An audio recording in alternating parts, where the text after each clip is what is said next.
Welcome back to another episode of the Racing Addicts podcast. We are post-Dega, post other things, and we are post our normal record time too.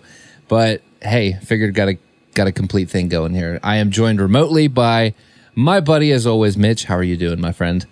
Hey, I'm doing all right. Just hanging in there on this Tuesday evening. How about you? I am good. So I have to know, how did the Phillies do? Was it good? Was it bad? Was it... Not good. Head no, we lost shaking. 7-2. Just like a lot of my sports teams I've been doing. They've been losing a lot. So, that's great. Yeah, it's all right. It's might be a short October for the Phillies. Well, at least you don't get your hopes up too far. You know, we call that the Eagles treatment. Well, the Cincinnati Bengals treatment. I mean, it's that's true. Pretty bad. So.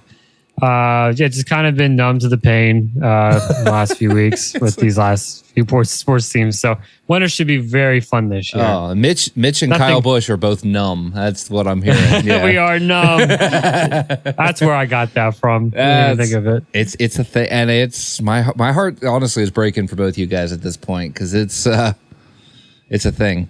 We'll see. My heart could be numb after this weekend. We don't know what could happen. So. We were hitting on it a little bit before, but neither of my guys are locked into the next round, and everything else has been crazy at this point, so who even knows what could happen. So we'll kick it off. We did have the Talladeggers. We had all three series. We had the World of Outlaws at Williams Grove, and then we got a little bit of, there's actually a lot of bit of news to go through. Well, there's not many points, but there's one really, really big point in the news to go through.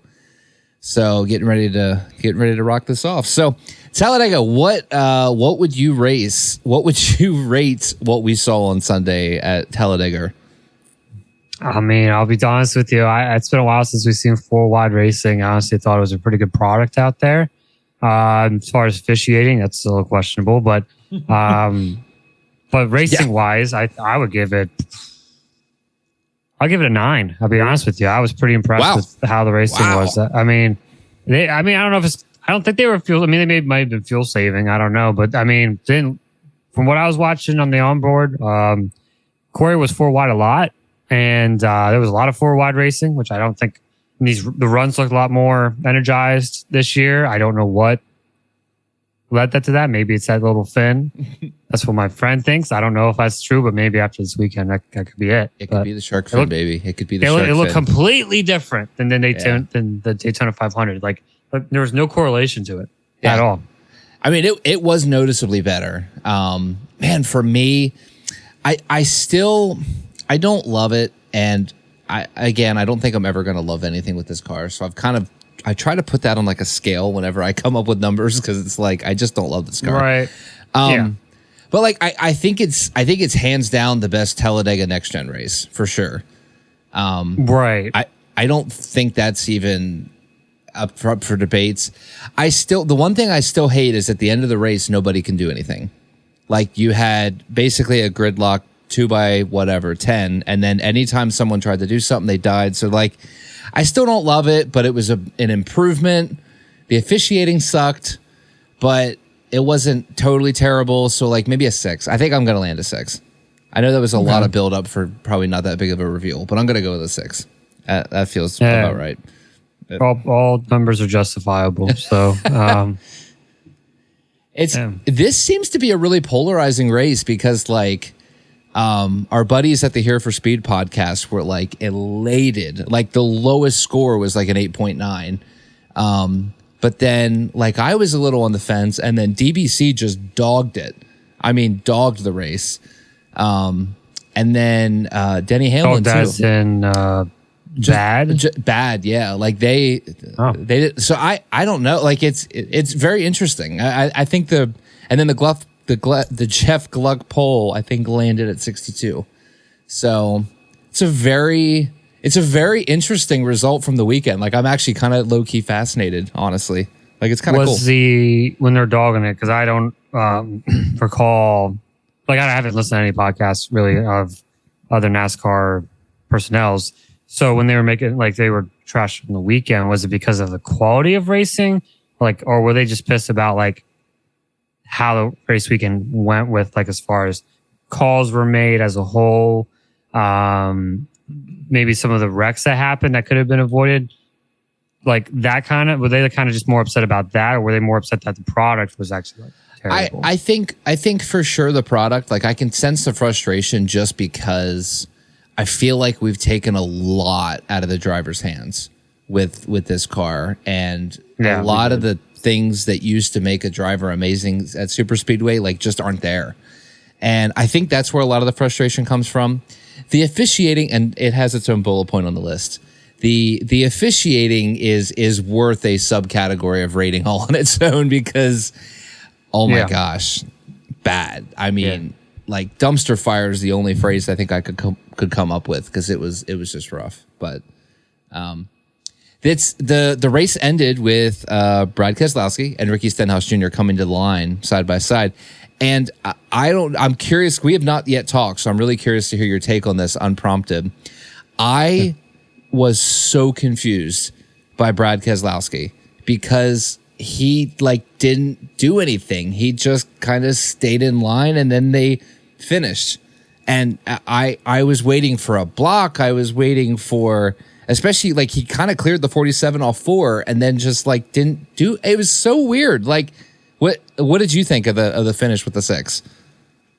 Well, you know, I was watching it and I didn't really think of it too much. I was over really analyzing about what Brad was doing, but after watching replays, I noticed it was weird. It was kind of calmer for him to not block and things like that. Maybe because the last time they were there, the whole McDowell incident happened. So that was nothing of his doing. Just McDowell threw all the blocks out of the 34 car. Yeah. Yeah, but maybe his hope was, I mean, there wasn't a lot of Fords left at the end of the race. That wreck kind of wiped him out. But that is true. I don't think he had a lot of options. So I think he was playing it safe. I think he just kind of wanted, I think he kind of just wanted a good finish for the team. But yeah, it did seem kind of off for him not to be more aggressive in that situation. Yeah. Yeah, I mean, that was definitely what I thought. And then I don't know if you saw yet, again, we didn't really talk about this, but Kyle Larson was told coming to the checkered to lift because they were told not to push a Ford or another manufacturer, I guess, but a Ford in this case to a win, which just, it's so sticky. Like, I just don't like it. I don't like it at all. That was weird because truthfully, Kez probably would have won if Larson would have stayed in the throttle. So, oh yeah. I mean, it's just weird. It's a weird finish. It's a weird finish. Yeah, it was like a business finish, but you know, those things always been going on. I just don't. Oh, for sure. Think. Yeah, you're right. They talk about it on the radio a whole lot. Like I think there should be like Larson should know without them telling him. You know, it should just be kind of common sense at this point. If the guy probably didn't even need to mic up. I think probably Larson should have been self-aware that, hey, don't push a Ford driver to win if a Chevy's leading. It is kind of like weird because the 100% rule. I remember the whole 100% rule. And that's exactly what I was about to ask you. Like, does that feel in violation of that? Well, yeah, it definitely is. Yeah. And there's been a 100% rule violation with BJ McLeod and Denny Hamlin earlier in this playoffs. Absolutely. To give him a point. Absolutely. There's multiple circumstances I'm sure we can find this year that the 100% rule wasn't enforced. And, you know, we go back to, you know, mid-August where I feel like inconsistent calls is just what NASCAR's thrive off of, you know.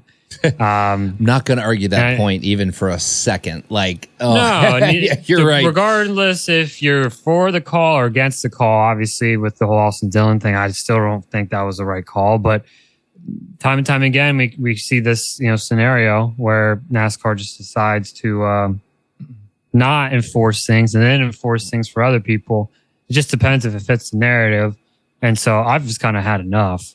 I just want it to be a racing series. Yeah. At this point. Yeah. Well, and you and I have talked about it before, but like I do think I find myself getting more excited for Saturday than I do for Sunday on a fairly regular basis. Like, it's just, it feels like I don't know if it's I assume it's a different director and everything, but it just feels like there's less stupid in the Xfinity series. Like, just as a whole, it's just, I don't know. I love it. I really enjoy that. what helps that is you already have a good product, so you Right. don't have You're it doesn't right. expose a lot of these other things. When products just generally just not the best, and then you incorporate that with bad leadership, bad integrity as a whole, it's a dumpster fire. It's kind of it's just what it is. Yeah, it really, and it just parlays in everything else. Like it just doesn't stop. Yeah. It parlays for sure, and not the profitable kind. No, not the good parlay. No. Next notes, I do have the Ryan Blaney got wrecked by the Hendrick Motorsports duo. Want to give a shout out again to those guys, which I was reminded as I was lamenting on Sunday post that wreck that he got wrecked by the Hendrick duo in the Daytona 500 as well. I believe it was Byron and Bowman in the 500, and this time it was Larson and Bowman. And at the finish, because Byron ended up winning that. Yeah. So remember the big pileup on the backstretch in the 500 that was yes, that took out basically all the Fords. Yeah, it saved Corey because he was not in pack. So I do remember that. I don't know. It's just dumb. It was cold, just man. It was a cold night. It was, oh my gosh, it was a freezing night. Humid and cold is not a good combination because it's like little icicles. It is outside right now. And it's pretty chilly out right now. It is pretty chilly. I know. I got sweatpants on. So it's a thing. So it's still that I remember driving to Jacksonville after that race too. That was what a night. What a night. That was a night. But yeah, I didn't understand Blaney's move. I will start with that at the end of stage 2 because he backs up to get the run and he like sets the 2 up for the pass and then just doesn't do it, which I just felt was so weird. And then he kind of stalled it, and that's when the 8 jumped out, which I totally get. Like if I was Kyle Busch, I would have done it too. And then he kind of lost some momentum. And I mean, the 5 was like, I know Bowman took the blame, which I, as a Blaney fan, I appreciate. Like that's nice and all. But I don't know what else Bowman was supposed to do because the 5 was like in there. I mean, like the front of the 5 was like lifting the 48. So I don't know how much more Bowman could have actually backed off before they made contact. But I know it's probably a racing deal. It just, I don't know. It was just frustrating because it feels like he's always the recipient of the crappy push. And that's where I was like, come on, guys. Like, every week. Like, where's the etiquette and the other drivers, right? So I can understand the frustration with that. It looked very, like, sporadic where it didn't seem... Something seemed off by the move. I mean, the move caught me off guard. It just seemed very aggressive for a stage end. I understand they got to get them points, but... it was a very, very quick closing rate. And that's what I was talking about. Like, I felt like the closing rate on these pushes this weekend were definitely far more greater than what it has been since we got this car. Yeah, definitely. And honestly, like, I'm not saying it was just as quick as when we had the Wicker Bill, that was such a good time. I know it was so dangerous, but the car that they had when Newman had his situation with the wreck there. But that car... The racing product was fantastic. Good. It was so good. Yeah. And this kind of felt like the closing rate kind of was inching closer to that. And I just felt like because of that, I feel like if we didn't have the shark fin, probably Blaney doesn't get wrecked there because I don't think the closing rate would have been as quick. And you bring up a good point because we saw it in the next wreck because it was the same thing where the 2 got out. The 6 got back to the 2, and the 6 was backing up. Like he was trying to not. I know we blame Brad a lot, and I would blame Brad way more if David was here because it'd be entertaining. It would be. Yeah, and we'll do it again whenever David's back on. But I don't think it was Brad's fault at all because like you saw him backing up, and then everything. But you're right. Like once they hit, it was 30 cars. So you might be onto something. Maybe the shark fin is, I don't know. Or we could try taking some freaking drag out of these cars and maybe we can get some of the good racing back. Yeah, I mean, that would work. And actually, my friend looked at the data just back in like how fast were cars going in like 05 and 06. And actually, we were like 10 mile an hour faster now with this car than we were back in 05 and 06. Interesting. Which he thought was surprising too. He never thought of that. But but like they didn't get as many complaints back then, I don't think. But then again, I was so young. I don't think I had no idea what the perception was on NASCAR in '06. They could have said they could have thought it was falling apart, but to me, I thought it was the best product out there because it's, it was what I knew so far. But obviously, the '90s were pretty good. I just wasn't coherent enough, I guess. Well, and that's valid, and like we've had so many generations of super speedway racing. Like, David's at the bar. That's funny. Speaking of polarizing, did you like the tandem generation of super speedway racing? I think it was good for what it was. I think as far as it was unique, and I enjoyed just the teammate aspect of it. I remember the dials they used to have, and it can talk to the drivers. I just thought that was. I did like that. I did like that. Well, I just thought it was unique. Now looking back, I don't think I want that full time, but I think for that moment in history, we had some good finishes with it. It was super dangerous. Carl Edwards, Brad's situation, like that was just a crazy situation. You're going to see highlights for the rest of your life for that. The 4-wide finish we had with like the 300 cars and Clint Boyer, I think, or something like that. It was pretty cool to see. Like that.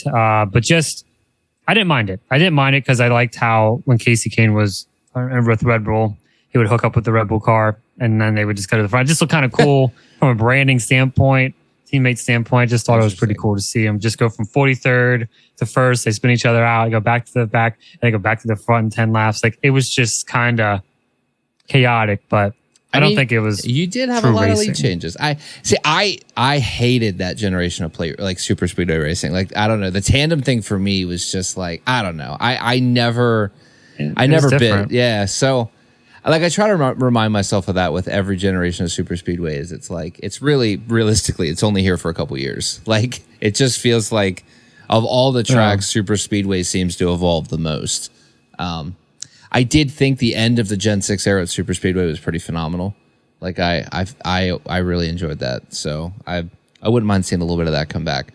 The crazy part is, like I remember last year they were showing a replay of the 2001 Daytona race that Dale Jr. won, and how much those cars are bouncing and moving around, and like how awful the handling was. Like the cars were so unsettled that it was like draft was only like 50% of the way you race that track. Like handling was so crucial. It was like, all right, hold on to the car and stay in line with the guy in front of you. And it was just so good. Like it was premiere, I think, of super speedway racing. It was pretty good. And I know the Daytona itself is definitely degrading. So not from the hurricane. I'm just saying just from it might degrade more. I want to make sure. Well, it could be, but I just want to make it clear I wasn't making a jab at the hurricane. It was more the fact that the surface is wearing out. We did see a little bit of that in the Daytona 500 and also this past July race. I felt like it was there too. But you know what? Like if they could race just as hard as they did, like the Talladega next year, I'll be okay. Yeah, like it's cool. Yeah, so. It was definitely a step in the better direction, so I'll take it. Winning there's a couple things. I wanted to give a shout out to Daniel Hemrick, who I'm pretty sure is still in the throttle at Talladega. I don't know if you saw the replay. He tried to pull it. Yeah, Hendrick. Gosh, like. It's just not a good look when the guy running first and the guy running 34th get hit and one of them is still traveling at full speed. Like I do not think Hemrick lifted in that wreck. Like I'm like, dude, come on. That happened. I thought that happened in the trucks too. I thought there was a wreck that it did. You're right. Someone just power drove after everything was done, and I don't know if it was a 5 truck.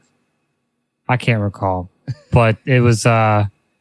It was a weekend of not lifting. That's for sure. Is this the ARCA brakes have made it to the Cup Series? Is that what we're seeing here?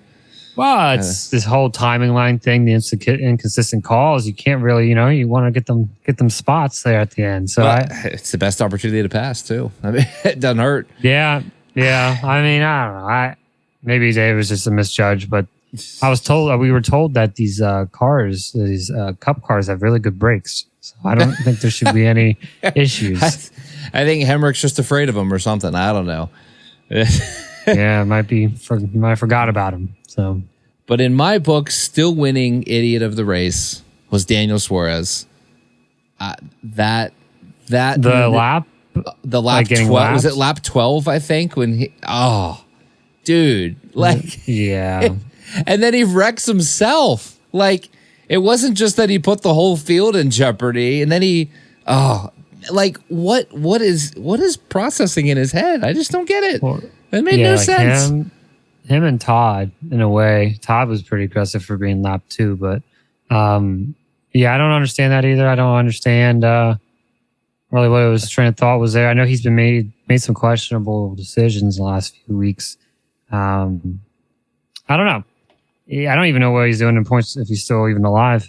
I just know, I just know that was a pretty rough one for him. I think there's quite a few of them. We'll pull it up here, but there's quite a few of them that I know at this point are essentially in must win because Chase Briscoe's kind of in the same boat. To the point where what's going to be interesting is a lot of the Cup drivers going into next weekend are going to have to change points. So you're going to have the stage flip thing, which I hate. It drives me bananas, but that's a whole other. Joey is out right now. That's He is. I will say I loved as a Blaney fan that last wreck because Blaney went from 5 points out to 25 points in. So that was a wonderful pile up for fans of the 12 car. Yeah. You would think those drivers that were involved would know better to not, put themselves in a situation as far as that last wreck, knowing the circumstances that how the points are. Yeah. Yeah. Not to put yourself in a wrecking position, especially if you can gain those points on those drivers. But Blaney's in now. He's 25-point buffer. He's in.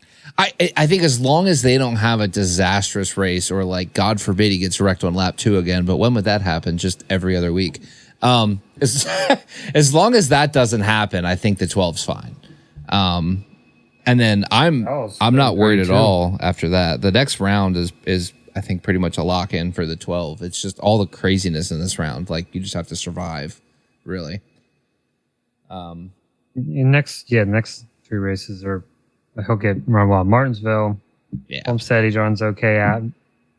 Has he won at Vegas? Yeah, he runs well at Vegas. He's in the Pennzoil car. Yeah, and honestly, he should be an easy top 10 at the very least at every single race. And Homestead he finished second last year.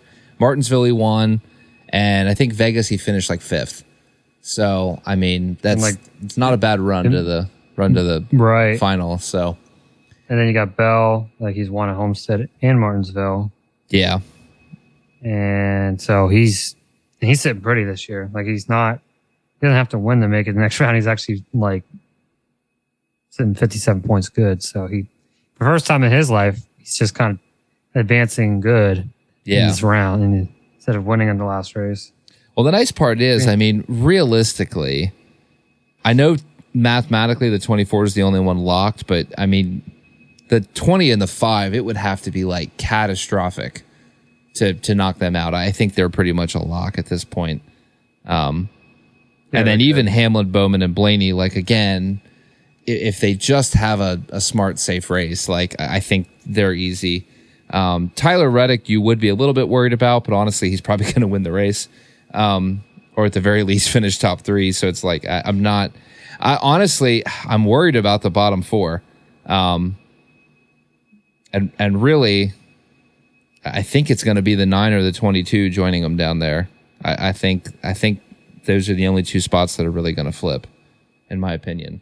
But ironically, I know we said the 9 was going to be out last week. I think it'll actually advance. But then I switched it at the end. I said, he'll win Talladega. Yeah. Which he didn't win Talladega, but he did run all right. So well, thanks to NASCAR, which brings us to our next point. Yeah, we can go into that. I intentionally made this kind of the end of the Cup Series Dega race because I didn't want to get into it earlier, but and every other podcast has done a really good job ripping apart NASCAR, so I don't think we need to dwell on it, but we have to at least talk about oh my gosh, can NASCAR figure out what set of rules they want to officiate with? Like that, just let us know before the race, like, hey, today we're towing cars. Cool.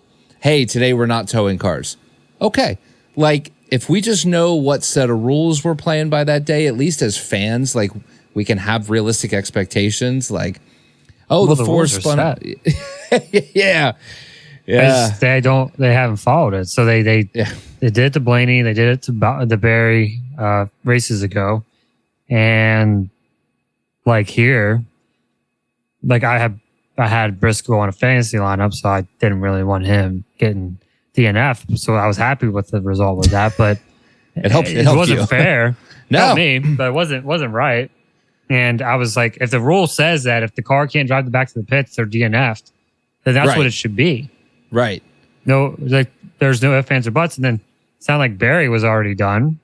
Yeah. Not sure if he just got out of the car because he was just following the rules, right? Right. Yeah. And you just can't do that with a platform that big. You just can't make those inconsistent calls because you're going to get yourself in a lawsuit, which that's funny. I think that's going on right now. But when would that happen? When would NASCAR get involved in a lawsuit? That's not even a thing. When you got owners richer than your sport, you might want to like figure out how to officiate it better before you lose it all. Yeah. Like Michael Jordan could buy NASCAR if he wanted to. He is that rich. He's not going to, but he could. I would not be opposed to it. I got to be honest. Like it's they need a wake up call. That's what they need. I've been saying we've been saying this for a while. I know I already kind of touched on the inconsistency a little earlier because you said we talked about the 100% rule and it struck a nerve in my veins. So I kind of went on a tangent with that. But I'm not going to go and I'm not going to get political with this, but this is what they are. So yeah, I know what you mean, but yeah, it's just what it is. I just and what made it almost worse. Well, there's so many things that made it worse, but this is just like point number one on the PowerPoint slide. Elton Sawyer had a post-race press conference where he met with the media to discuss why they made the decisions they did. And dude, it made it so much worse. Like, I think I would have had more respect if he came out and was just like, yeah, we screwed up, or we screwed up last week and we fixed this week, or something. Like, if there would have been something, I think I would have like toned down. But his interview, he was like shocked why everyone was upset. And he said, well, we never intended for this rule to like take good race cars out of the race. And that quote, I know. I was like, what do you mean? We didn't intend to take good race cars out of the race.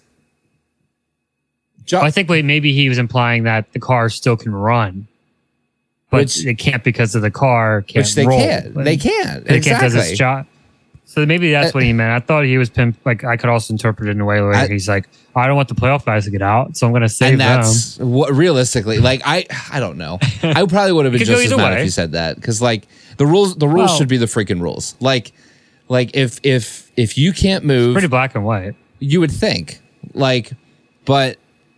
I just, you can't do what you did. And then his other quote this week, he was on Sirius XM today, and he said, quote, the policy hasn't changed. And I'm like, what? Yeah, well, the policy hasn't changed, but you have. Yeah. Obviously, your officiating has changed. And when you have this unfair advantage, you know how much money is on the line in this sport? Yeah. I mean, they are, I hate to say it, they're better off not talking to the media. No, or get your crap figured out, man. Like, get it figured out before. I don't know, Elton dude. Sawyer needs to just sounds like a clueless. I mean, he's been around for a while. I've heard of his name for a while. There's a lot of people in charge over there that need to be gone. Need to drain the swamp for sure. Of NASCAR. For sure, drain the swamp of NASCAR. I like it. It's just bad, man, and I hate to be a Debbie Downer because, it is what it is. But I do think change is coming. And I don't think it's the change that people are thinking. You would think, like, it's got to be at a boiling point because you have Denny Hamlin shared today on his podcast, like, the reasons why they did the lawsuit. And honestly, like, I got more mad because there's things I didn't even realize. Like, basically, it was a take it or leave it offer. And then they also, with that deal, teams were losing basically their branding rights. Like, part of that contract is, hey, we're going to give you like an extra couple percent of the TV money, but oh, by the way, we now own your branding rights. So like, you can't even make money. So like, Denny's like, honestly, there's a lot of things in our deal that we were going to lose money versus the old charter agreement. Like, it was that bad. And that's a whole other, we can get back into that. But you look at that, you look at the inability to officiate a race, you look at this garbage car design that somehow we're still trying to fix, that the whole reason we have the officiating questions from yesterday and from the week before is because this car design sucks. And when the tires go flat, you can't drive the stupid thing because it's just awful and it's terrible. And it's like, so the irony is like, you're kind of double punishing the drivers because it's your crappy design and then they get beached because of your crappy design and then they're done. Like, I just don't get it. And then I don't know. This is like the icing on the cake. And again, I wish I was surprised. I'm just not. But the other thing they did Sunday, sorry, I'll keep rambling and then you can interject. No, you're good. They're towing the cars back to pit road, of course, in opposition to what we did the week before, even though apparently that was the rule.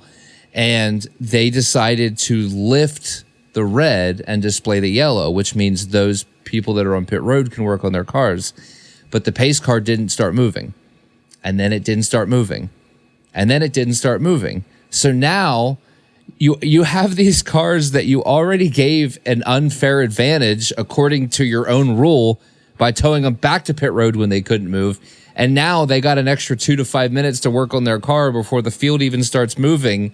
So, again, DBC, shout out to Freddie for all this info. Alex Bowman finished 8 positions better than he should have because they had so much time to work on the car. He did not lose a single lap, even though he had to get towed to the pits.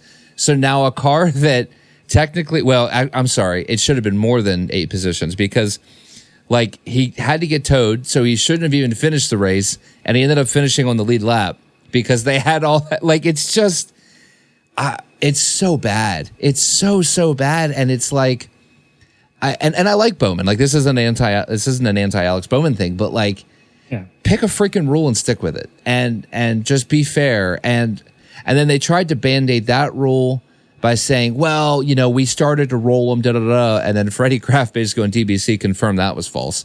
He goes, no, at the time they lifted the red, they said, do not move the pace car. So I think there's a lot of people that need fired for the sport to basically revert back to what it was, in my opinion. Yeah, that just sounds pretty funny because it reminds me of like some places I've worked at, and I'm like, okay, that sounds like everybody's on the wrong page. Like, everybody's just kind of inconsistent with a lot of things. But all jokes aside, I didn't know that. I didn't know they were able to work on the cars and the pace car wasn't moving. I had no idea that was going on. That's crazy to me. And in a playoff situation, that's huge. I mean, if I were anybody below the cut, I would be hiring a lawyer right now.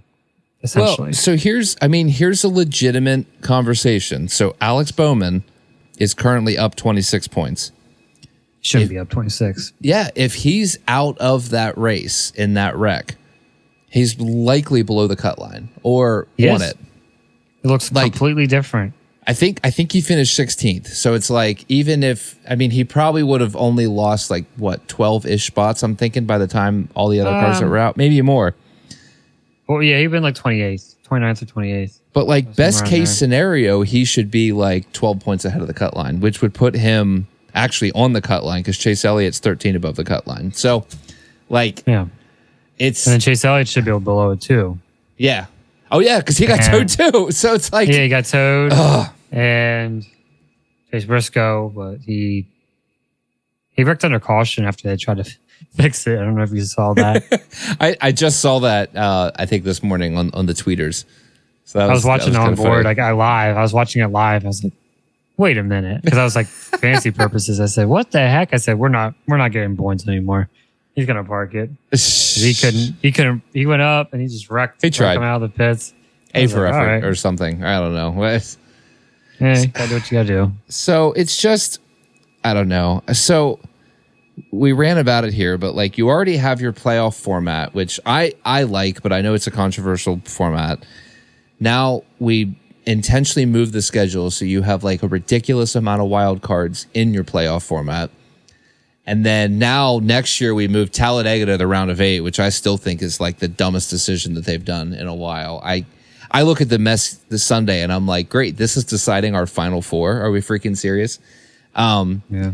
And then it's like one step further that now you're like changing the rules every race. Like you're taking the legitimacy of the championship and just making it less and less and less and less and less. And it's like, I don't know. There's just some people that need to be fired, and that's all it is. And it's not. Well, I say it's not big, but it is big. Because the car is one of the things that has to go. But there's just so many errors. Like, and then they can't get out of their way. And then every time he talks publicly, it gets worse. And I'm like, dude, you would think at this point some PR person would like, I don't know, figure something out. It's just something. It's funny. I just think about like the scenario where like they're at New Hampshire and it rained and they just went and raced and then they went up in the booth and were like, yeah, they went in the booth and they tried to justify their call. I'm like, why don't you just take the blame and take accountability, which is so hard to find like in this world nowadays.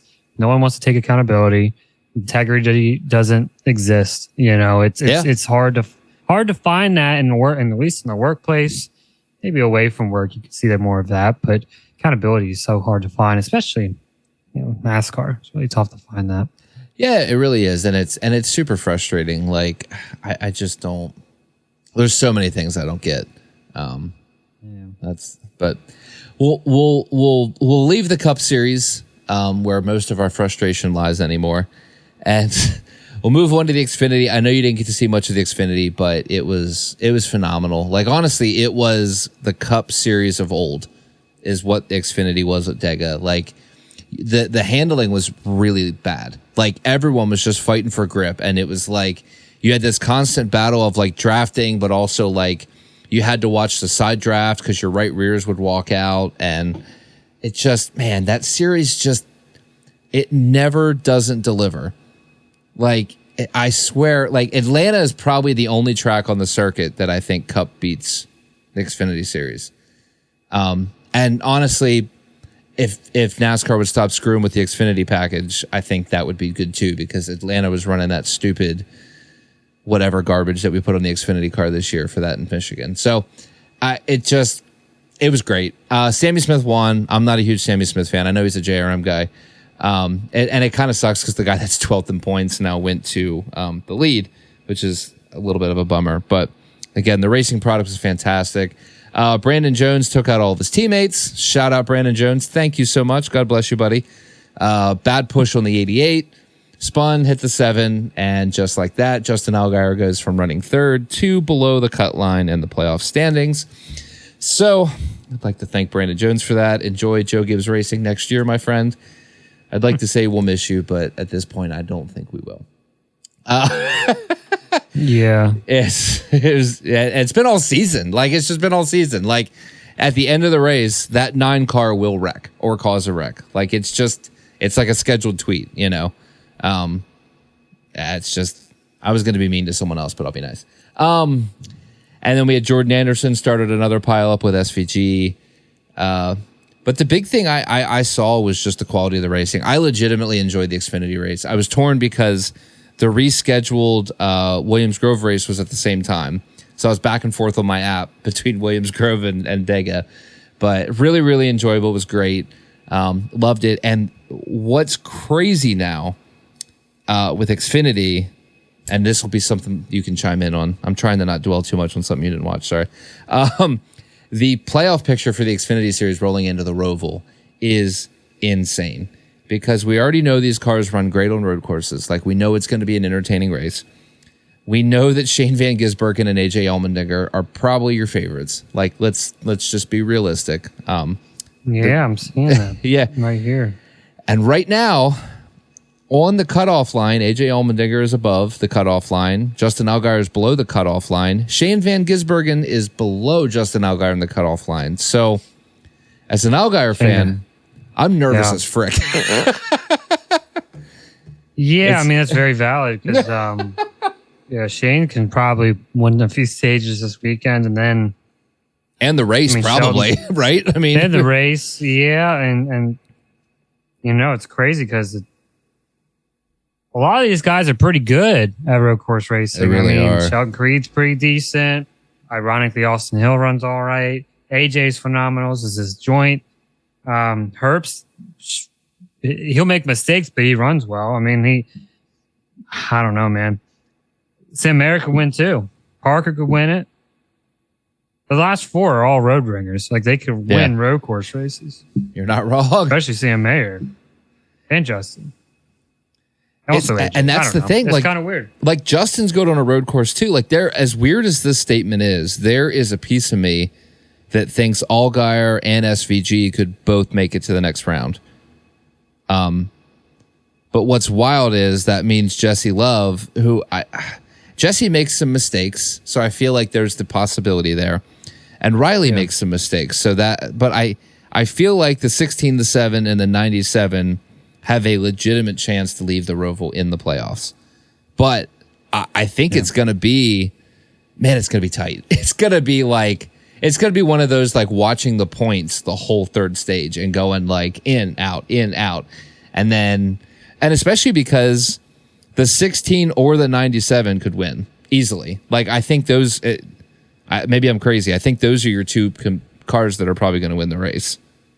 Like, and their teammates too, so they know they know what's going on. So, I think it's very valid. It's gonna be interesting. I have a feeling it's gonna come down to a final restart because I guarantee that the 97, the 7, the 16 will all be in the top 5, maybe even the 48. Somebody's getting wrecked. You're probably not wrong. Someone's not going to be happy. And I have a feeling it's not like the wreck's going to cause them to win. It's going to cause both the wreck, and then they're both just going to be mad, and it's just not going to be good. Well, and two, like, does someone else cause it and take them out? I mean, again, we know Sam Mayer is good at wrecking lately. We know Brandon Jones is good at wrecking, so it's like, honestly, they even make me nervous. Like, it's going to be wild, man. I'm actually really excited for Saturday. I think the entertainment's going to be off the charts, and I think the racing product's going to be off the charts. Like, I actually checked my schedule to make sure I could watch the Xfinity race Saturday. Like, that's currently where my mindset's at for this race.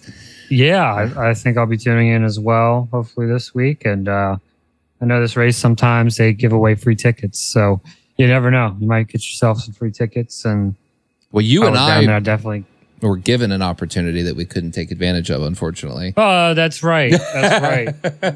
Yeah. And hopefully that changes soon. So I'm hoping next time one of our friends of the podcast has a condo that he watches the races from in turn 1, and apparently had room for 2 more people and invited us. But unfortunately, Mitch and I are both unable to be there this weekend because of adulthood.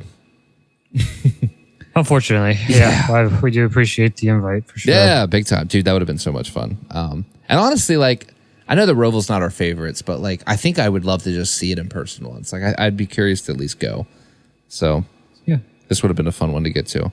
Again, because I think Saturday's going to be great. Chris, I don't know if you're listening, but I'm holding out hope, baby. I think number 7 gets it done on Saturday. Come on, baby. Let's do it. I know we're the biggest Justin Allgaier fans on this podcast, so we're bonding together in whatever. There we go. Make it happen. That's good to me. But should be good. Trucks ran a race on Friday at 3:30 in the afternoon. I don't know. I scheduling things made no sense to me. You have all this time on Saturday where nothing's happening because there's no practice, and they're like, "Oh, should we run a truck race on Saturday?" No, let's run it on Friday afternoon at 3:30. That seems like a great time to run a truck race. So I didn't see it. What do you think? Why did you think so? Well, like, I mean, it was at 4:30, but I think they did it because college football is on Saturday and they get a lot more viewerships at college football. Fox News Saturday. They usually have some Big Ten football going on. So that's probably why. You bring up a valid point. I forgot they're still in FS1. Yeah, and they don't care about NASCAR anymore. So that's that with that. Are you insinuating that NASCAR would bow down to the television networks? No, when would that ever happen? I don't know. I could probably think of one that we were just at, but it's still bitter. Still bitter. I'm with you. Heck yeah. But yeah, race was okay. I mean, it wasn't bad. I was able to watch it. It felt like there was a lot of. It's like a normal truck race, like normal energy. Lots of wrecks. I can't really recall. Like I recall wrecks happening, but it was so many days ago. I can't pinpoint what happened exactly when and what. But Danny Boone got a top 20, so happy to see that because he doesn't get many opportunities. Yeah. And but yeah, and Enfinger won, which I wasn't really rooting for that, but good for him, I guess. Yeah, that was cool. I mean, and locked into the Final Four. I keep forgetting that all of our championships are like out of alignment. So that was to lock Enfinger into the Final Four, which is nuts. That needs to change. That needs to change. I really think they all need to be happening at the same time every weekend. I think so. Every weekend is a 3-race weekend for each series, unless they go to a different track. Because they shouldn't be doing that in the playoffs, so everybody can go see it unfold. That's how you grow your base. But yeah, confusing as heck. They've been starting the playoffs since July, and it's frustrating. Yeah, it just doesn't make sense. Like the irony is Lane Riggs gets eliminated in July and then wins the next 2 races, and like in your head, I kept forgetting. Playoffs started September, right? Yeah. Nah. Because I started Richmond. When he won at Milwaukee, I was like, oh, we're finally in the playoffs. And I'm like, oh, wait, no, we're not. Because this is round 1 now in July in Milwaukee. It was just weird. Why can't you line up the playoffs? Like, I get. Because they were all like, we're cutting cost, Well, then, I don't mind trimming the front half of the season a little bit if you have to. I'm not objecting to that. Space it out in the beginning. Yeah. But then, your big part of the season, which is kind of the argument, why wouldn't you have your series in alignment? I just don't get it. Or at least I don't understand why they can't race 35 or 32 races a year like the Xfinity series. Well, there's no reason why they can't. And I would tend to agree with that too. I mean, I don't know economics, but you would think the prize money would offset maybe the potential wreck truck money, and theoretically most guys would wreck less than they would run. So I don't know. It feels like there's an option on the table. It just doesn't. Yeah, you don't have to travel across the world. Just keep it a lot of it to the East Coast. Right. Keep it, keep it a 1-day show for them. Right. You don't heck. I mean, there's 6 tracks in North Carolina you can go to. Even maybe some short tracks or something. Well, and I think there's so many cool short tracks you could be taking advantage of with your truck series. Right. Like maybe go to Wilkesboro twice. They are adding Rockingham next year, which obviously we're big fans of. You got tracks like Toledo's just comes to mind because I know ARCA was there this weekend. Pair it with the late model series. Pair it with the modified series. It's make it work. I don't know. It's not. I don't think it's going to hurt anybody if you go to South Boston for a weekend. I think it'd be awesome. Yeah, and a lot of those drivers shouldn't be on big tracks anyway. Like ARCA is another conversation that ARCA should not be on anything bigger than a 1 mile. Period. End of conversation. Yeah, I mean, they're east and west. I mean, they don't have they usually don't go bigger than that. I mean, they usually keep it to a reasonable size. But you're right. I mean, ARCA's kind of all over the place, but it's its own thing. That's its own dumpster fire. That's a whole other conversation. It could be good. It's just the quality is bad. That's the problem. It's not the car. It's the actual drivers that are bad. Yeah, and I think that's where if they were stuck on short tracks, you would see more driver because, of course, you've got the 18 car in ARCA that probably has the same funding as the rest of the field combined. So, when they go to an intermediate track, it's the 18 won by 8 seconds. Duh. Yeah. Why watch this? Yeah. Wait, you mean the Joe Gibbs Racing ARCA car beat the one that came on a rollback trailer? Man, I'm shocked. Who saw that one coming? Just whereas on a short track, you see it's way more even because the driver can do a little more to affect it. So it's not as much we're running a $200,000 car and you're running a Ford Pinto, Right. Yeah, I agree. That wasn't even on the list. That was a freebie for everyone listening at home. That was a free rant. But I do have some dirt track stuff marked. We did have the World of Outlaws doing their National Open at Williams Grove this weekend. Did you get a chance to watch any of that there, Mitchell? Had no idea what was going on. So. Nice. Marketing. A+. Good job, World of Outlaws. Being off a lot of social media kind of That's true. That's true. But also, I know I got an invite from Brian to go, and I was like, oh, I guess it's that. I didn't ask what it was, but Yeah, I guess it's that weekend, and I already had plans made, so I do appreciate the invite. But that's totally fair. So what was interesting? They had like an insane amount of fog on Friday, and I can confirm it was everywhere because I was also driving home Friday in South Central Pennsylvania, and the fog was ridiculous. Oh, it was rough. Yeah, I was like, we just had a sunny day on Thursday. We've finally seen the sun after 10 days, and now we're back to this. Yeah. So it's welcome to Pennsylvania in the fall. Yeah. I just accepted it. I'd rather have a hurricane because at least it's only bad for 2 days. True. Bad time for that joke. Sorry. Sorry to our Need for Speed. Well, guys. If our federal government would help out, but they don't. So nope. Shout out Greg Biffle. I need to move him back to the #1 seed. He's earned that for a while. That's true. Greg Biffle and everyone just kicking butt. But anyway, so they actually had to postpone the Friday night A-Main to run on Saturday afternoon. Now, we do not get to see many daytime races at Williams Grove. And we are also very critical of Williams Grove. At least I am. I guess I shouldn't blame you for that. But I think for I'm critical. Okay. All right. Good. Perfect. All right. We're on the same page.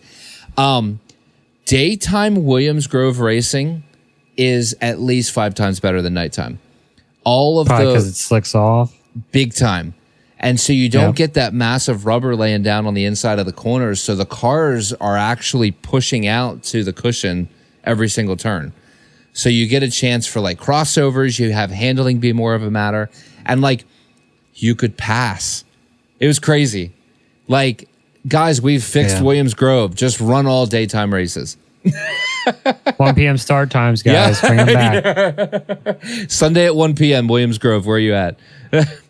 But it was it was honestly enjoyable to watch. They had, I'm going to screw up the number. I'm really sorry. I think they had 52 cars show up for the National Open, which is insane. Pretty good. We talk about it all the time, but the sprint car world is really, really healthy right now. It's really, really good. Oh, by the way, I think the high limits are on right now, and I think there was like 50 cars that showed up for a Tuesday night race at I-70 Speedway, which is also awesome. But it was legitimately a fun weekend to follow. I did not go. Williams Grove, when it is full of people, is like the crappiest speedway in the world because you can't see anything anywhere. No. So. We go every now and then on a local night, but when it's the big nights, watching on Dirt Vision, honestly, is such a better product. So I was happy and content just to watch on Dirt Vision. But it was a great race. We had some wicked wrecks. Marks sent Celsi out of the racetrack on turn 4. He right reared him, sent him up over the wall. So this was crazy. You got to watch this video. I'll send you a link. Celsi gets lifted, kind of goes over the wall, but never flips. He literally like goes over the wall, lands on 4 wheels, and then just rolls down the hill backwards. Like he had almost no damage to the car, and he ended up in the parking lot. Wow. It was insane. Imagine being in the parking lot and seeing that. You're like, oh well. Run towards it. He literally ended up right near a pickup truck. Like the camera shot was hilarious. It's like the 410 sprint car, like sitting right next to a pickup truck in a parking lot. Everybody's just like, what's going on here? Oh, it was nuts. But yeah, Brent Marks got into him, sent him out. So it was pretty wild. Raymer took out Stutz. No surprise there. We're not really big Freddie Raymer fans. But it was a good race. We had Buddy Kofoid won the Friday night / actually Saturday afternoon race. And then Carson Macedo kicked everyone's butt. And it was actually a competition, but he was just that good. He won Saturday night. So, all in all, it was pretty good. Like even at night, like it rubbered up, but it was still, it might have just been the caliber of drivers, but it felt like you could still at least make moves. Like it wasn't as good, but like it was a solid weekend for Williams Grove. So that was honestly kind of nice to see because we dog on them a lot. So yeah, awesome. That's good to hear. Good weekend. And I'm excited to watch I-70 tonight with the high limits because they usually put on a really good show. So that'll be fun. They must be they're further west than I realized they were because they were on hot laps whenever we started recording. So it's gonna be a while until they get to the feature. Yeah, I might be asleep. And then the last note I had for the dirt track moment was Justin Peck's going to be leaving the 13 car, which is honestly surprising because I feel like they've had a really good run. So I was a little bit surprised to see that. But hey, all good things. They were a pairing before I was even like around when I was in college in 2016. So wow, they've had it. They've been together for a bit because that 13 car is a Lancaster car. Like it's built. Oh, that's cool. I didn't actually know that. That's awesome. I'm pretty sure it's around here just because when I had my old dentist, her son was a car chief for the 13, and she told me that the shop was over in like towards Route 1, not Route 1, but you know what I mean, over towards the outlets in Lancaster. Oh yeah, past Park City. Way. That's cool. Yeah, like around 30. there.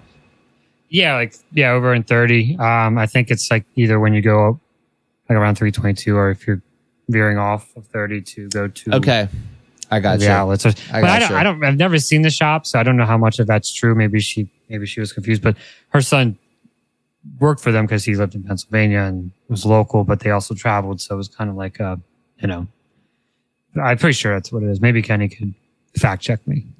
Yeah, Kenny, let us know if we're wrong, like you do normally. Yeah, we're good to accept it. So, that's wicked cool. I was shocked. So I would assume, like, you almost got to assume that means there's a plan, but who knows?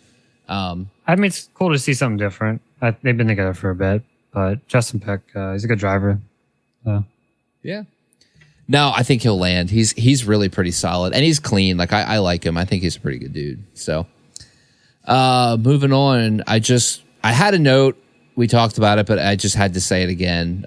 Greg Biffle, Cletus McFarland, kicking butt, doing the Lord's work, doing America's work out there in Western North Carolina, just doing awesome stuff. And it's been super duper cool. If you did want to donate, I saw Jeff Gluck posted the Venmo QR code for Greg Biffle on his Twitter, on his X page, whatever we want to call that.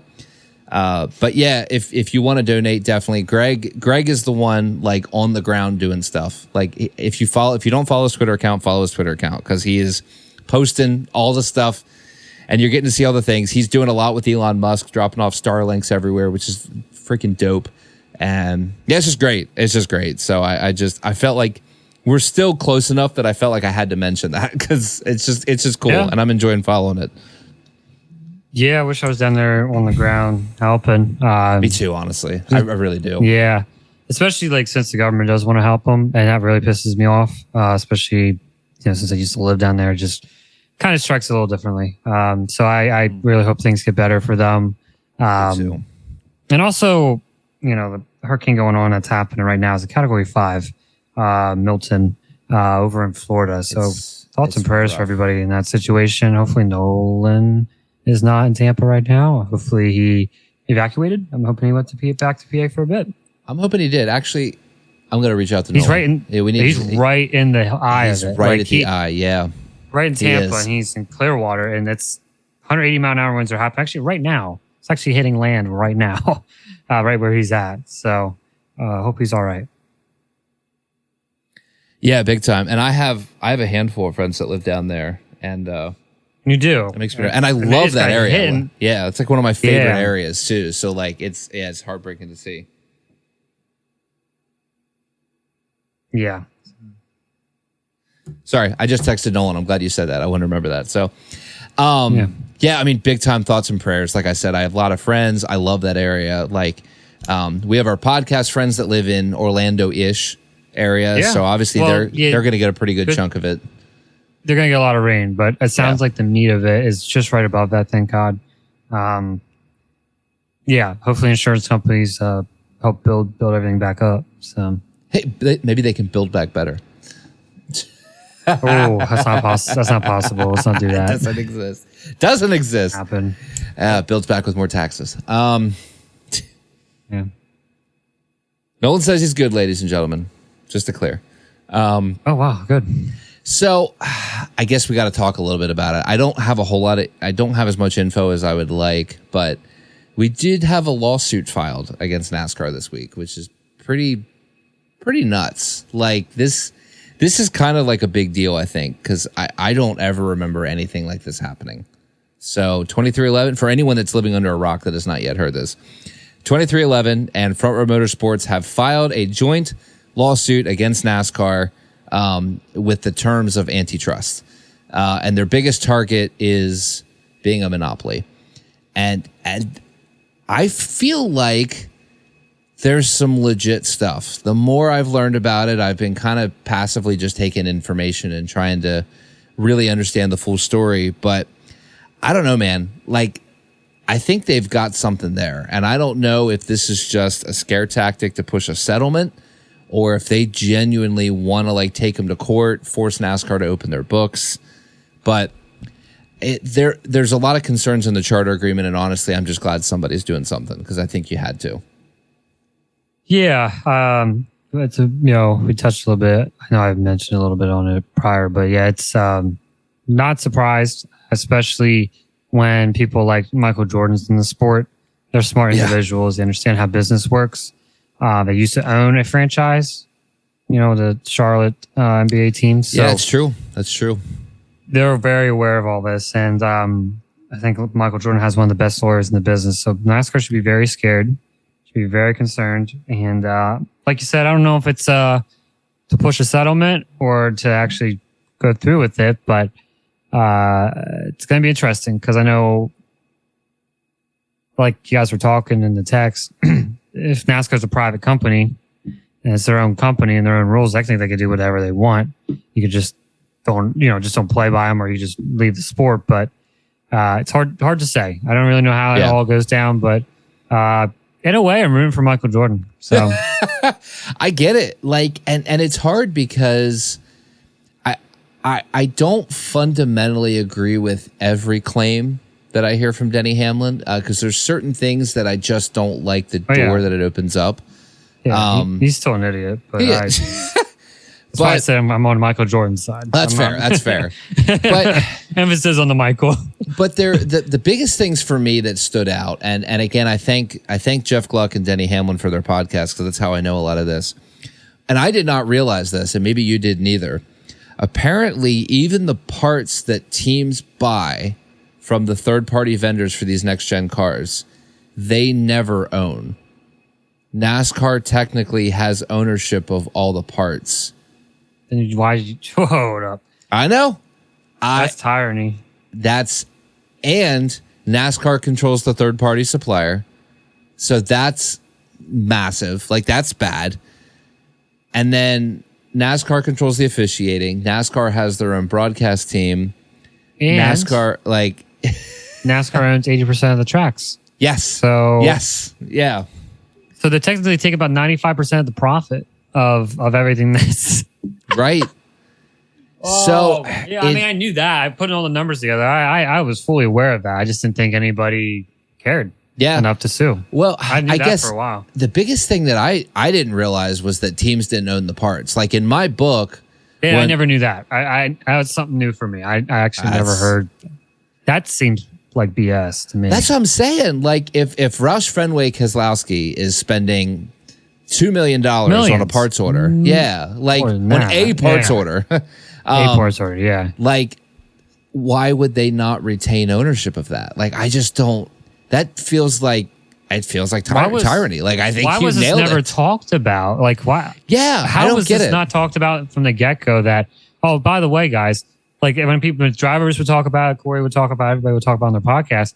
Why wasn't this mentioned before that they don't own anything? That's crazy to me.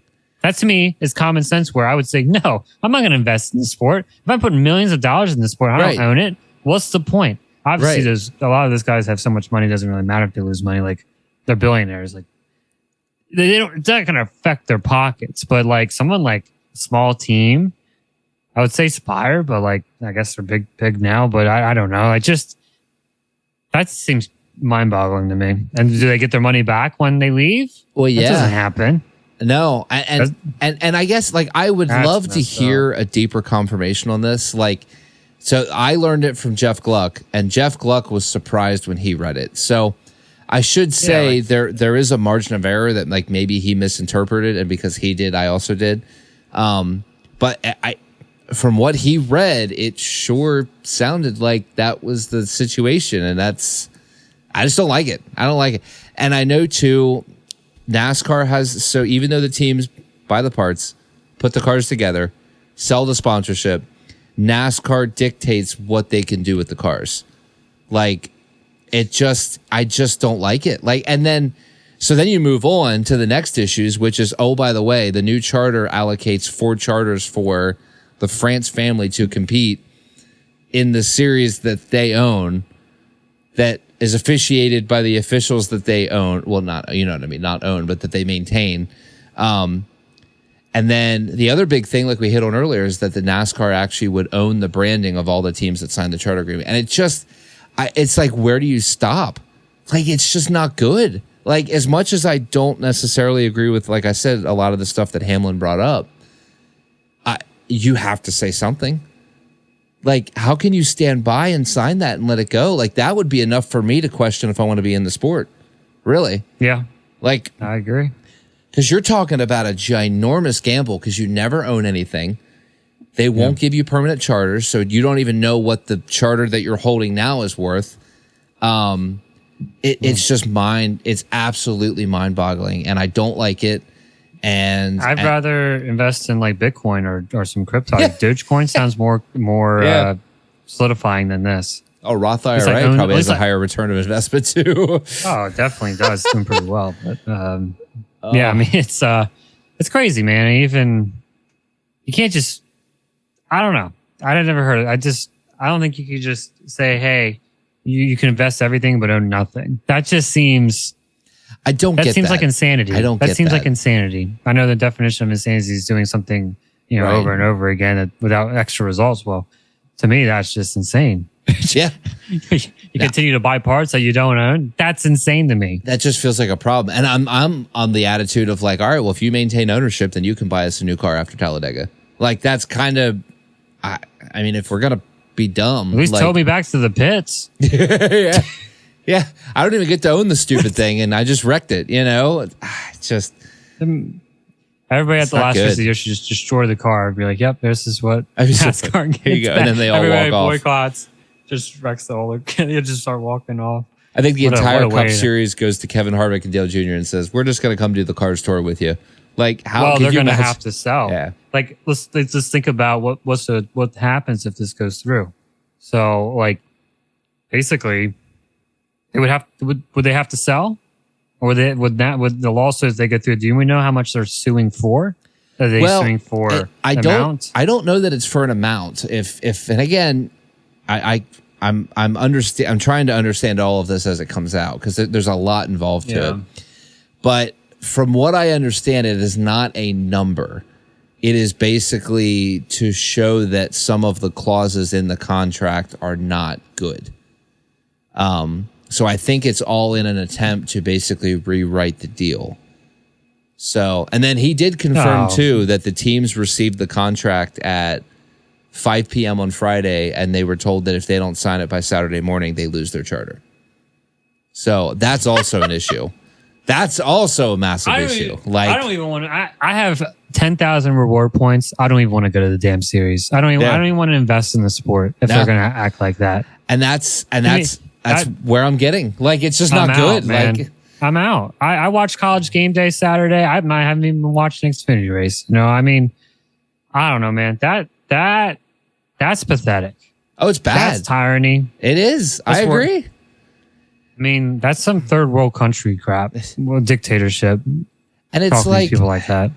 As a business owner, I can appreciate that NASCAR has to take a huge risk financially, because when you own everything, like, obviously if you There's no risk in this clause. Yeah, that's the issue, is now you've basically given the teams like a 5% bump in TV money, which is whatever. But like, you've taken more than that from them. Like, it's just such a bad deal. And then the final nail in the coffin for me is like, oh, here it is, but you got to sign it in the next hour. And it's 150 pages long.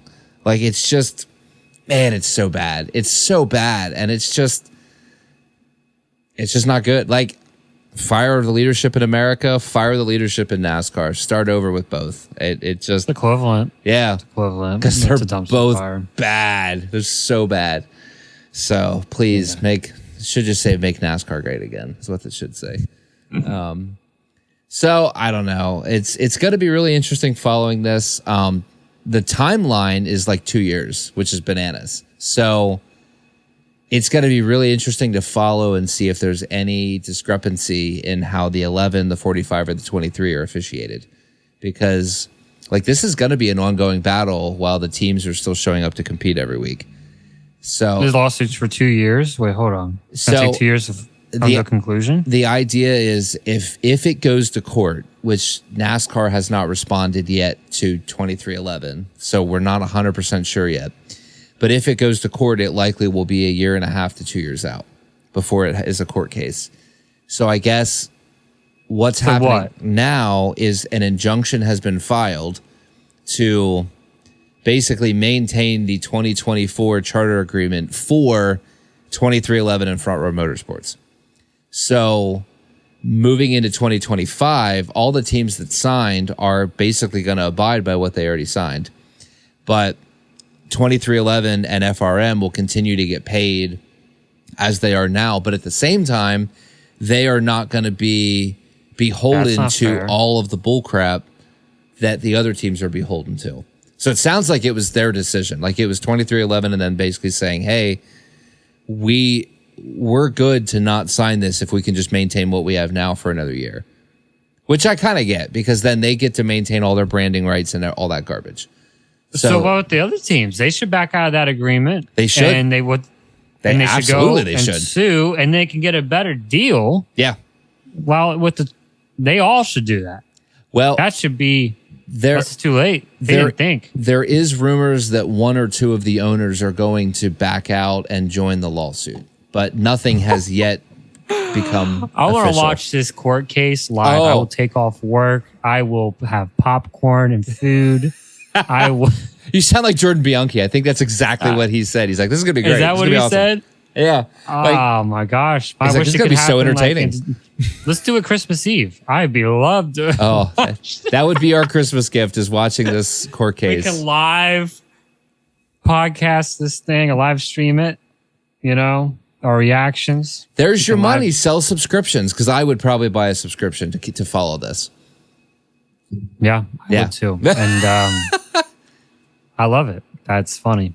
I hope they all do it, because if two joins this lawsuit, everybody else is going to join. You know it's going to happen. It's going to have to snowball, right? Like I guaranteed you, Gene Haas is probably one of them. So the rumor was Richard Childress, but that was just a rumor. Like I have not heard anything confirmed, but because Richard was very irritated at the deal, and he publicly came out with that. So the rumor was he was one of the team owners that potentially is going to join the lawsuit. Well, and he has good lawyers too. Yeah. So and you got to think, if he goes, you would think more than likely Kaulig Racing is going to follow him, because they're kind of in a weird way, they're a little bit of the same team. So I don't know. They might not do that because of his leaf filter brand. They might stay silent. Maybe they'll just stay out of it and. Well, he already has a business. Yeah, I think they'll just kind of do their thing. I'm sure they're well funded.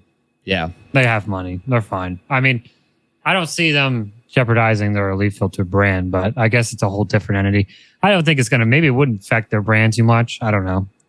Having a lawsuit owner's name on a lawsuit from with another company.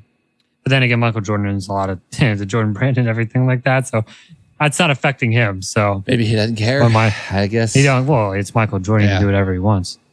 You know? It's going to be hecka interesting. I'll be honest. If I were to throw a bold prediction out now, I don't think it ever makes it to court. I think there's going to be a settlement. Because NASCAR doesn't want to go that far. Yeah, in the history of NASCAR, they have never once opened their books publicly, and I think they're going to do anything they can to not. And they're in a weird spot now where basically their options are going to be either go to court, concede, or that's it. And you can't even treat any the 2311 or FRM cars unfairly, because now you've got everyone watching. So if you start throwing BS penalties on the 11 or the 45 or the 38, you're going to be even more busted. So it's honestly props to 2311 and FRM, because when NASCAR did their you have 2 hours to sign it, I think they thought it was done and they had the upper hand for life. But they're kind of in a corner right now. Like it reminds me of the 2020 election. Oh, just count the ballots quick. Yeah, just count. I know. Yeah, let's just get it done now. Let's just do it now. Get it done now. Yeah. 4 in the morning. Sign the contract. Come on. Yeah. Anyway, it's going to be wild. Honestly, you can cancel the Cup Series and I'll just watch Xfinity next year. I don't even care. Like it's that's kind of where I'm getting anyway. So it's like, whatever. Just don't ruin the Xfinity Series. I really enjoy that race. I really enjoy that racing. I don't know how that's going to affect their series, but should be pretty interesting. See how this unfolds. Yeah, I agree. The last good news I have, Travis Kvapil will be going full time with JRM next year in the Xfinity Series. Excited for that. Carson Kvapil. I wrote Travis Kvapil on the notes. I'm an idiot. You did. I didn't even think of it until you said it. I was like, oh, that doesn't sound right. Carson Kvapil will be going full time with JRM in the Xfinity Series in 2025. He will also have TJ Majors as his spotter. That was announced today on DBC. Kind of a little side note, but I thought it was kind of cool. And Caden Honeycutt, another guy that we really like, big Cars Tour guy, will be going full time in the Truck Series next year with Nice Motorsports in the 45, which good. He has been outperforming in that truck all season, so I'm anxious to see what he does with a full season behind him. So yeah, and to add to that, Connor Hall is going to be full time Senior Motorsports, so that's there. I'm not a huge fan of him, but he'll win a lot of races in that car. I the 88 car. All the above. Yeah. I kind of feel the same way about him, but you're right. He's going to win, especially with those resources. And it's weird. Like I don't mind him off the track, but on the track, man, he just irritates me. But it's okay. It's kind of like Joey Logano in a little bit. I feel like there's a little bit of that. I don't know. Off the track, he's a hypocrite. So. All right, that's valid. Yeah. No, I'm super hyped for Caden and Honeycutt both because Kate Carson. I can't talk. Close enough. I know what you were saying. Yeah. Carson Kvapil is like a legit talent, and he's showing up in the Xfinity Series like at every track they go to, no matter what it is, and he's going to him for the first time. So I'm really excited to see what he does with a full season. And same with Caden Honeycutt. Again, I think Caden Honeycutt's one of the more underrated young drivers we have right now. So I'm anxious to see what he does with a full season. I wish it wasn't a niche truck, but I'll take it. It's a step. Maybe he'll be in JRM in 2026. That'd be even cooler. Yeah, it could happen. It's just all about funding. Money talks. So next up, we have our predictions for the Roval of who we think is going to win and why do we think it's SVG. What, both weekends? It could be. Honestly, I think SVG could sweep the weekend myself. It's a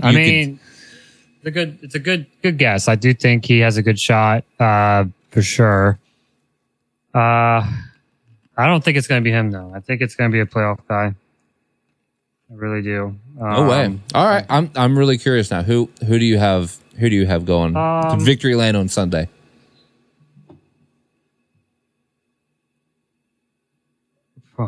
Probably.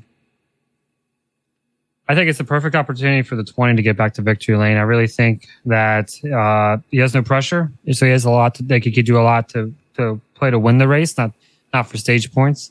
I mean, that's true. That's a good point. Yeah. I really think he runs really well. People underestimate him sometimes. I think he runs really well at these kind of tracks, and I just think with the circumstances he's in, I think he has a good shot of winning. That is not a bad pick. It's really not. I like it. I am actually going to pick.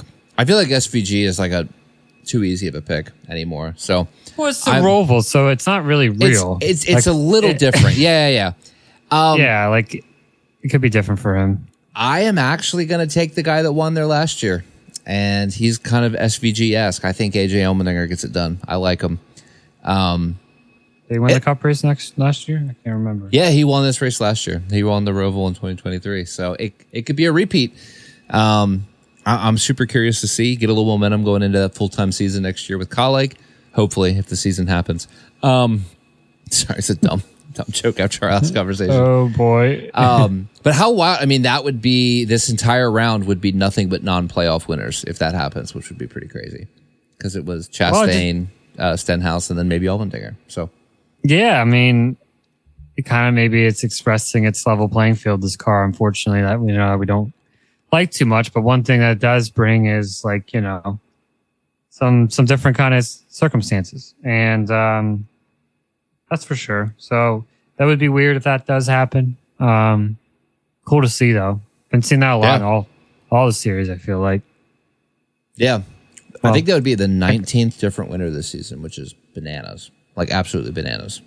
So yeah, could have been 20, but which one? Well, AD kept his win. He just didn't keep his playoff. Well, he did keep his win, just keep his playoff. Yeah. But that if they would that playoff win would have stood, I think there would have been one open spot going to Daytona. which was crazy. Absolutely insane. So yeah. So anyway, that's kind of where I'm at. Like I said, I'm really excited for Saturday. Sunday will be decent. I think the Roval, it does have the new turn. Sorry, we didn't talk about that. The Roval was going to have they redid the infield, so the exit from the infield to oval turn 1, which I believe is turn 7 on the road course. It's basically a U-turn, like so. Yeah, instead of coming down, it's gonna kind of do a U. I know I've raced that on iRacing before. Oh, they have the new config on iRacing already. I think they have. I don't think it's that new. I think it was always there, wasn't it? No, they just redid it. This will be the first. So they repaved it. Just the infield portion towards turn 1 is actually new. So it's. I'll send you. Never mind. I'll send you a picture. It's a little wild. It's going to be one of those that it's going to be kind of turn 1 of Coda-esque, I think. So like restarts, green, white, checkers. I feel like you're gonna get a little bit of a shoe show going into turn 7, which we're an entertainment series now, so I guess why not, right? Well, it's gonna also they're gonna be a lot slower going through the gear. Like they're gonna be a lot slower coming through that chicane then on the backstretch because it's not gonna be like the way it used to be. It used to kind of carry some speed, hit the apex, and just gas it. They're gonna have to have a pretty slow turn and then go through the gears up on the corners, which. Hopefully they're going fast enough to maintain speed on the what you call it, the bank. It'll be interesting. That's for sure. Yeah. Well, I don't know if you can see it with the camera, but yeah, I can see it. So you can see it's basically going to be a U-turn. Yeah. To get onto turn 1, there's the zoomed out shot. So hey, whatever fits their agenda. It'll be something. So looking forward to Saturday. Looking forward to the weekend. Looking forward to watching the completion of the high limit race when we finish up this podcast. I think this is the last week for the high limits this year, which is sad. Okay.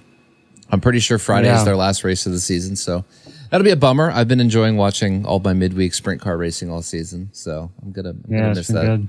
My wife is going to be elated and excited to not have to watch sprint car racing during the week after this week, but yeah. God bless her. So, any final thoughts, my friend? Not really. I think just enjoy the weekend. Some good stuff coming up, I guess, racing wise. So, should be pretty good. So, yeah, same here. I'm just going to double all that. And like you said earlier, thinking of all of our buddies and friends down in Florida, please stay safe. Yeah. Please don't be crazy. This hurricane looks rough, and we like you guys, and we like Florida. Don't smash watermelons under the hurricane. Maybe after the hurricane, when everything's clear and it's good, then you can smash watermelons. Yeah. Right. All right. Have a good week. Go 12, go 7. Yep. Have a good one, guys. Bye.